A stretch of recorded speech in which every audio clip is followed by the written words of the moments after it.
On October 16, 1859, John Brown led a small army of 18 men to the small town of Harper Ferry, Virginia. His plan was to instigate a major slave rebellion in the South.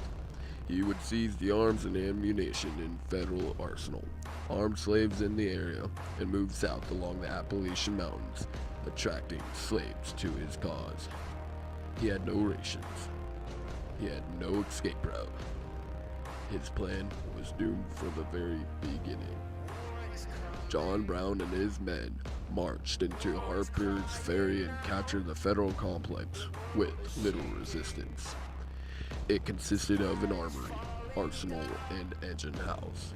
He then sent a patrol out into the country to contact slaves and took several hostages, including the great-grandnephew of George Washington. The slaves did not rise to his support, but local citizens and militia hunted him. They exchanged gunfire, killing 2 townspeople and 8 of Brown's men. Troops under the order of Lieutenant Colonel Robert E. Lee arrived from Washington to arrest Brown.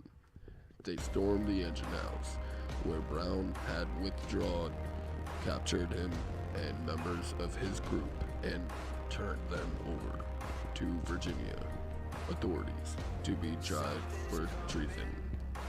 He was quickly sentenced to hang on December 2nd. John's raid took 36 hours. However, the consequences of his raid would last far longer. In the North, John Brown was admired, and people thought he acted with courage. But in the South, he was a crazy madman. Church bells pealed on the day of his execution, and songs and paintings were created in his honor. Brown was turned into an instant martyr. The majority of the northern newspapers did, however, spoke against the raid. The South thought, how could anyone be grateful for a guy who just murdered people? And how could anyone vote for a man who was supporting the murder?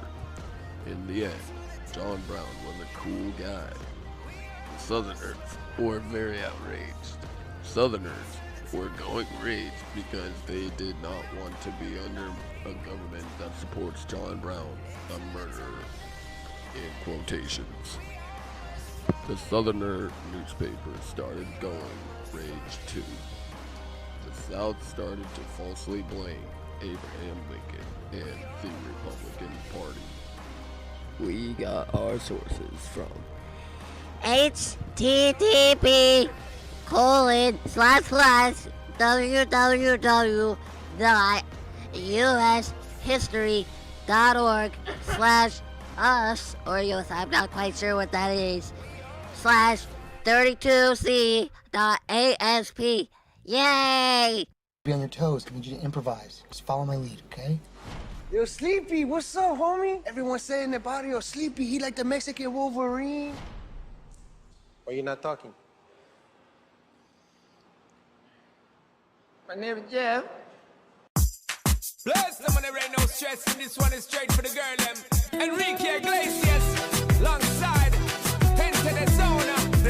Get the girl, them in the zone. Give them the big bone. Shonda Paul, I'm in there, what we tell them on the throne. Locking in just like that. The girl, them. My name is Jeff.